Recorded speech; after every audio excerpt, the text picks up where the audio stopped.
नमस्कार मित्रांनो, आपण प्रत्येक वर्षी नवरात्री मोठ्या भक्तिभावाने साजरी करतो. पण कधी विचार केला आहे का, नवरात्रीच्या 9 दिवसामागची खरी गोष्ट काय आहे? चला तर आज आपण जाणून घेऊया नवरात्रीची कथा आणि तिच्या मागचा अर्थ. नवरात्री म्हणजे काय?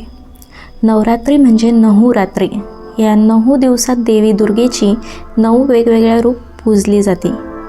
महाराष्ट्रात घटस्थापना, गुजरातमध्ये गरबा आणि दांडिया, तर बंगालमध्ये भव्य दुर्गापूजा, अशा वेगवेगळ्या परंपरांनी हा सण साजरा होतो. याच्या मागची कथा काय आहे? पुराणानुसार महिषासूर नावाचा राक्षस देवदानवांवर अत्याचार करीत होता.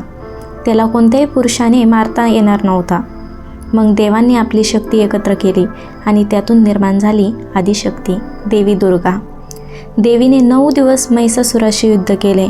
अखेर 10व्या दिवशी म्हणजेच विजयादशमीच्या दिवशी देवीने महिषासुराचा वध केला. म्हणूनच आपण हा दिवस विजयादशमी किंवा दसरा म्हणून साजरा करतो. चल, देवीचे 9 रूप कोणते? नवरात्रीच्या प्रत्येक दिवशी देवीचं एक वेगळं रूप पूजलं जातं. पहिला दिवस शैलपुत्री, दुसरा ब्रह्मचारिणी, तिसरा चंद्रघटा, चौथा कुष्मांडा, 5वा स्कंदमाता, 6वा कांत्यानयनी, 7वा कालरात्री, 8वा महागौरी आणि 9वा दिवस सिद्धिदात्री. ही रूपं आपल्याला शक्ती, शौर्य, ज्ञान आणि श्रद्धेचं प्रतीक म्हणून मार्गदर्शन करतात. तर यामागची परंपरा आणि साजरी करण्याची पद्धत काय आहे ते पाहूया.